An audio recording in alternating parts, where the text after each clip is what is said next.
तर आज मी चाललो पुढे 4 महिन्यानंतर आपल्या कॉलेजमध्ये. काहून? कारण की आज होता आपला पेपर.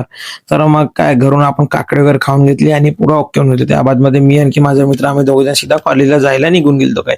कॉलेजमध्ये आल्यावर बघतो तर सर्वजण आपल्या आपल्या क्लासमध्ये जाऊन बसले होते. तर मग काय मी पण आपल्या क्लासमध्ये येऊन गेलो म्हणजे वरच्या फ्लोअरवरती आलतो.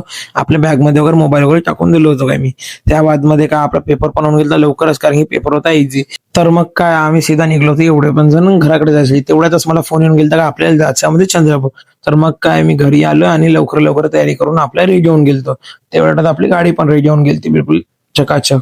तर मग काय आम्ही सीधा निघलो आता भाऊ घरून चंद्रपूरला जायसाठी. तर आपल्या बाजूच्या म्हणजे आमच्या गडचिरोलीच्या साईडला भाऊ बिलकुलच पाऊस नव्हता आणि चंद्रपूर डिस्ट्रिक्ट म्हणजे जसा एंटर केलं तसा पाऊस चालू झाला. म्हणजे भाऊ मित्रासारखे बदलून गेले दोघले. त्यानंतर काय आम्ही सीधा पोहोचलो चंद्रपूर. तर चंद्रपूरला आपल्याला काम होतं भाऊ दवाखान्यात.